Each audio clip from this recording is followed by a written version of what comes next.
வணக்கம். மீண்டும் ஒரு முறை உங்களுடன் உரையாடுவதில் மிக்க மகிழ்ச்சி. இன்னைக்கு ஒரு இன்ட்ரெஸ்டிங்கான சப்ஜெக்டை பற்றி தான் நம்ம பேச போகிறோம். ஒரு முக்கோண காதல் கதை. இந்த முக்கோண காதல் கதையில் ஹீரோ யாருன்னா எப்பயும் போல நம்ம அண்ணன் செந்தமிழன் சீமான் அவர்கள். யாருக்கு இடையான அந்த முக்கோண காதல் கதைனா திரு சீமான் அவர்கள், சூப்பர் ஸ்டார் ரஜினிகாந்த் அவர்கள், தமிழக வெற்றி கழகத்தோட நிறுவன தலைவர் அன்பு தளபதி அண்ணன் விஜய் அவர்கள். இந்த 3 பேருக்கு இடையான ஒரு முக்கோண காதல் கதை தான் நம்மளோட இன்றைய ஹாட் டாபிக் அண்ட் டிஸ்கஷன். நம்ம இந்த வீடியோக்குள்ள டீட்டெயில்டாக போகிறதுக்கு முன்னாடி அண்ணன் செந்தமிழன் சீமான் அவர்களோட பேச்சுகள் ஒரு சின்ன கிளிப்பிங்ஸ் ஒரு ஃபியூ செகண்ட்ஸுக்கு ஓடுற மாதிரி அண்ணனோட பல யூட்டர்ன் ஸ்பீச்சஸ். அப்படின்னா நேற்று ஒரு மாதிரி அதே சப்ஜெக்ட்ல பேசியிருப்பாரு, இன்னைக்கு அதை வேற மாதிரி பேசியிருப்பாரு. எடுத்துக்காட்டுக்கு தந்தை பெரியாரோட திராவிட இயக்கத்துல ஒரு போர்வாளாக ஒரு பேச்சாளராக தன் பயணத்தை தொடங்கினவர் இன்னைக்கு அவரையே எப்படி பேசியிருப்பாரு நமக்கு சொல்லி தெரிய வேணாம். அதற்கான பல வீடியோக்கள் யூடியூப் சேனல்ல இருக்கு. அது மாதிரி திராவிட இயக்கங்களுக்கு பிரச்சார பீரங்கியா இருந்தார். அதிமுகக்கு பிரச்சார பீரங்கியா இருந்திருக்காரு, திமுகக்கு பிரச்சார பீரங்கியா இருந்திருக்காரு.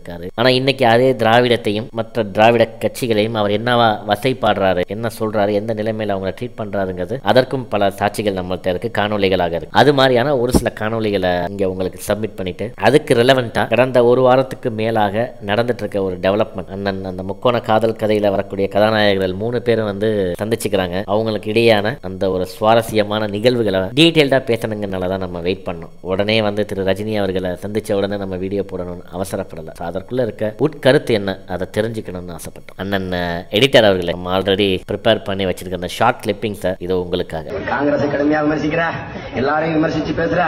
ஆனா தலைவர் கலைஞரை மட்டும் எதிர்த்து பேச மாட்டேன். பேச மாட்டேன். திமுக என்னுடைய குடும்பம், நான் பேச மாட்டேன். அவர் கற்றுத்தந்த தமிழ், அவர் ஊட்டிய உணர்வு உங்கள் முன்னால் என்னை நிறுத்தி இருக்கிறது.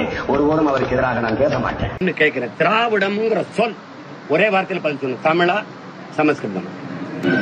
யார் பதில் யார் சொல்லுவா? நீங்க சொல்லுவீங்களா? அந்த திராவிட திலகங்கள் சொல்வார்களா, திருவாளர்கள் சொல்வார்களா? திராவிடம்ங்கிற சொல் தமிழா? என்னைக்குடா நான் தமிழனா இருக்கிறது? என்ன எல்லாரும் கேட்கிறாங்க, சீமான் நீங்க தீக்காவா அப்படின்னு. ஆமா, நான் இனத்தால் திராவிடன், ரத்தத்தால் கம்யூனிஸ்ட், அதனால நான் தீக்கான்னு சொன்னேன். நீங்க உங்களுக்கு ரொம்ப பிடிச்ச தலைவர் யாரு அப்படின்னு. எனக்கு எங்க ஐயா பெரியார் தான். இப்படி சோறு கிடைக்க எவ்வளவு மானம் கட்டு போய் தெரிய வேண்டியிருக்கு தெரியுமா? பேசுறாங்க பேச்சு. எங்க தாத்தா என்ன பண்றாரு, முத்துராமலிங்கத்தேவர் இறக்கும்போது சொத்துக்களை எல்லாம் ஏழை வழக்கு எழுதி கொடுத்துறாரு. இதுல பாருங்க, இவர் சாதிய தலைவர். யாரு? முத்துராமலிங்கத்தேவர் சாதிய தலைவர்.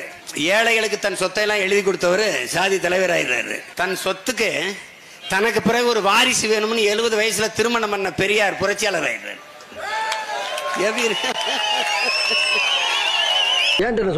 பெண்ணிய உரிமையை பேசினது எங்க முன்னவர்களை தாண்டி ஒன்னும் பெரியார் கிடையாது. பெரியார்ட்ட போய் பெண் உரிமை பெற்றங்கிற, அப்புறம் வேலுநாச்சியார்ட்ட எதை பெற்றீங்க? அந்த ஆள் என்ன சொன்ன? தந்தை பெரியார் பற்றி உங்கள் பார்வையின? பெண்ணிய உரிமைக்காக போராடியவர் பேசியவர். பாரதி பாடினாரு, ஐயா போராடினாங்க. What bro? ரொம்ப கஷ்டம் ப்ரோ. 2012 இருந்து பேசுறேன். ஜெயலலிதா காலத்தில் பந்தமா இருக்கும்போது அதிகமா கூட்டம் போட்டு விடுதலை கேட்டேன். மேலப்பாளையத்துல பேசினேன், இதே கோவையில 2015 பேசினேன், எல்லா இடத்துலயும் பேசினேன். யாருக்கும் பயப்படுறவன் கிடையாது. நான் அந்த அம்மாட்டே சொன்ன பேசும்போதே பேசினேன், நல்லது செஞ்சா நன்றி, இல்லைன்னா போ பண்றின்னு போயிருவேன். அவ்வளவுதான். தேடி பயணிக்கிற போது என்னுடைய இறை முருக திருமகன். அதனால முருகனை வணங்கும் போது நாங்கள் சைவ மரபினர் என்பதற்காக திருநீரிட்டு. தமிழன் மரபே வேட்டையாடி சாப்பிடுறதா. வேட்டையாடி சாப்பிட்ட சமூகத்தின் மரபினரா நம்ம ரத்த அணுல அசைவம் ஓடி இருக்கு. நாங்க 100 போடுவோம். மூணு போடுவோம். சில சமயம் 2 பேரும் வெறியாச்சுன்னா 1000 தடவை அதை போடுவோம்.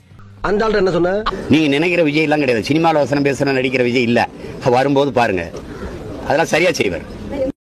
ஏன் என்ன சொன்ன? ஏன் எங்க ஐயா விஜயகாந்துக்கு கூடாத கூட்டம் இங்க கூடிடுச்சா? ஐயா விஜயகாந்துக்கு மதுரையில கூடாத கூட்டம் கூடிடுச்சா? கூட்டங்கிற இதுல உண்மை? ரெண்டும் உண்மைதானே. என்ன கோடிக்கு விளக்கம்னா மஞ்சள் மங்களகரமானது.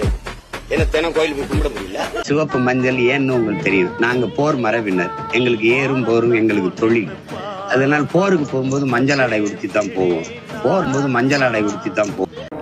அவர் கொள்கை 1000 இருக்கட்டும், அவர் கொடி என்ன இது இருக்கட்டும், 1000 இருந்தாலும் அவன் என் தம்பி, நான் எப்பவும் ஆதரிப்பேன். அவர் என்னை எதிர்த்தே வேலை செஞ்சாலும் ஆதரிப்பேன். அது ஒரு பிரச்சனை கிடையாது. எதிரி எதிரிதான்,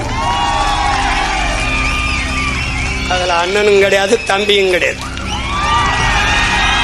சங்கின்னா என்னன்னு தெரியுமா உங்களுக்கு? சகத்தோழன் நண்பன் அர்த்தம். நீங்கள் சங் பரிவாரங்கள்லேருந்து இவங்க சங்கிங்கிறாங்க. உண்மையான சங்கி யார் தெரியுமில்ல? எங்களையெல்லாம் சங்கின்னு சொல்கிறவங்க தான். சொங்கி பயலுங்களா? யாரடா பார்த்து யாரடா சங்கிங்கிற? தொலைச்சு போடுவேன். வந்த நாயெல்லாம் சங்கி இதுக்கு ஒரு தடவை ஆடுறடா சிங்கின்னு ஆட. திமுக தான்டா சங்கி.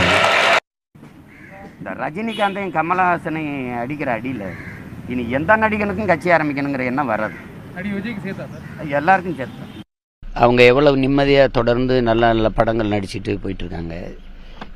இது அவங்க என்னை விட வயசில் பெரியவங்க, ரெண்டாவது நிறைய அனுபவம் திரையுலகிலையும் சரி இதுலேயும் சரி.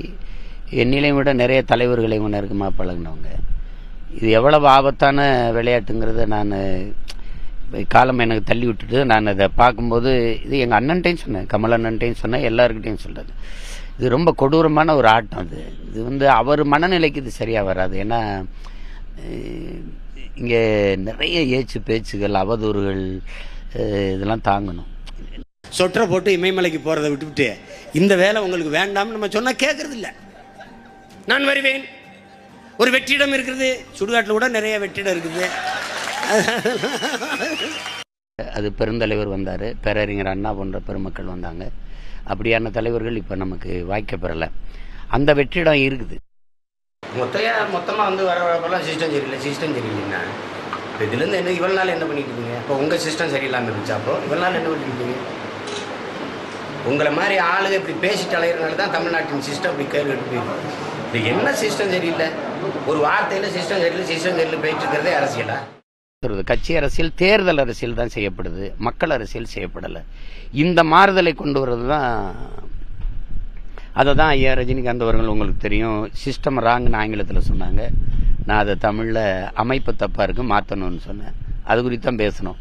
கண்டிப்பா அண்ணனோட இந்த ஒரு சில கிளிப்பிங்ஸ் நிறைய போடலாம். ஆக்சுவலா அண்ணனோட இது மாதிரி மாத்தி அண்ணன் பல சூழ்நிலையில் ஏற்ப தன்னோட கருத்தையும் நிலையையும் மாற்றி பேசினதை எடுத்து போடணும்னா அதுக்குன்னு தனியா ஒரு யூடியூப் சேனல் ரன் பண்ணணும். அதை ஆல்ரெடி பல பேர் பண்ணிட்டு இருக்காங்க. அண்ணனோட பேச்சுகளை மட்டும் அண்ணனோட தீவிர விசிறிகள் ஒரு யூடியூப் சேனல், பல யூடியூப் சேனல் ரன் பண்ணி அண்ணன் மூலியமாவே வாழ்ற பல பேர் தமிழ்நாட்டில் இன்னைக்கு இருக்கிறாங்க. அது நம்மளோட வேலை கிடையாது. நமக்கு இந்த கண்டென்ட்டுக்கு எது ரெலவென்ட்டோ அதை மட்டும் எடுத்து உங்களுக்கு பிரசன்ட் பண்ணிருக்கோம். அண்ணன் இது மாதிரி என்னென்ன விஷயங்களை அண்ணன் திராவிடங்களை போற்றினாரு, எதிர்த்தாரு. ஆனா தமிழ் தேசியம் தமிழும் தான் நம்ம மூச்சு என்று சொன்ன அண்ணன் அவரோட எம்பி வேட்பாளர் அவரோட 2024 மக்களவை தேர்தலில் விருதுநகர் வேட்பாளர் திரு கௌஷிக் அவர்கள் தமிழில் உறுதிமொழி அவரால் எடுக்க முடியல. ஏன்னா அவர் கலெக்டர் முன்னாடி ஒப்புக்கொண்ட விஷயம் என்னன்னா, எனக்கு தமிழ் எழுத வாசிக்க வராது, நான் ஃபுல்லா வெளிநாட்டுல பிறந்து வளர்ந்த ஆள் நான் அப்படிங்கிற மாதிரி ஒரு ஸ்டேட்மெண்ட் கொடுத்திருப்பாரு. ரொம்ப ஷாக்கிங். அப்ப அண்ணன் யாருக்கு சீட்டு கொடுத்திருக்காரு? பணம் உள்ளவங்களுக்கு மட்டும்தான் அந்த கட்சியில சீட்டு கிடைச்சிருக்குன்னு பல பேர் சொன்னப்ப நம்ம ஏற்க முடியல. டீட்டெயில்டா விசாரிச்சப்பதான் நமக்கு தெரியுது அதுல உண்மை இல்லாமல் இல்லை என்று. இது மட்டும் தானே பார்த்தா பல பிரஸ் மீட்டுகள்ல எலெக்ஷனுக்கு முன்னாடி நடந்த பிரஸ் மீட்ல ஒரு சில ஆண்டுகளுக்கு முன்னாடி அவர் சொல்லியிருப்பாரு, திரு அண்ணன் கமல் அவர்களும் திரு ரஜினி அவர்களும் அரசியலுக்கு அவங்கள ஓட விரட்டுவேன்னு சொல்லி ஒரு ஸ்டேட்மெண்ட் சொல்லியிருப்பாரு. அதே மாதிரியாய் ஓட திரு தம்பி விஜய் அவர்களையும் விரட்டுவேன், சினிமால யார் வந்தாலும் நான் விரட்டி அடிப்பேங்கிற மாதிரி ஒரு ஸ்டேட்மெண்ட்டை அண்ணன் சீமான் அவர்கள் சொல்லியிருப்பாரு. பட் அதுக்கப்புறம் அவரோட ஸ்டாண்ட்ஸ் எல்லாமே நமக்கு ரொம்ப சர்ப்ரைசிங்கா இருந்துச்சு. நம்ம நாம் தமிழ நமக்கு ரொம்ப விருப்பமான இளைஞர்களை மையம் கொண்ட, இளைஞர்கள் புயலாக மையம் கொண்ட ஒரு கட்சி தான் நாம் தமிழர். கொஞ்ச நாளுக்கு அப்புறமே அண்ணன் சொன்ன ஒரு வாக்கியம் தான், தம்பி வா தலைமையேற்கவான்னு சொல்லி பேரறிஞர் அண்ணா அவர்கள் நெடுஞ்செழியனை பார்த்து சொன்ன மாதிரி, நான் தம்பி வா தலைமையேற்கவான். ஸோ இங்க கிட்டத்தட்ட அதே டோன்ல அண்ணன் சீமான் அவர்கள் விஜய் அரசியலுக்கு வரணும், என்னோட சேர்ந்து இணைந்து பயணிக்கணும், நாங்கள் பயணம் செய்ய போறோங்கிற மாதிரி ரொம்ப குதூகலமா இருந்தார். ஆனா அதே அந்த மாநாடு முடிஞ்சதுக்கு அப்புறம் அவர் எடுத்த அந்த ஒரு ஷிஃப்டான ஒரு யூட்டன், தம்பி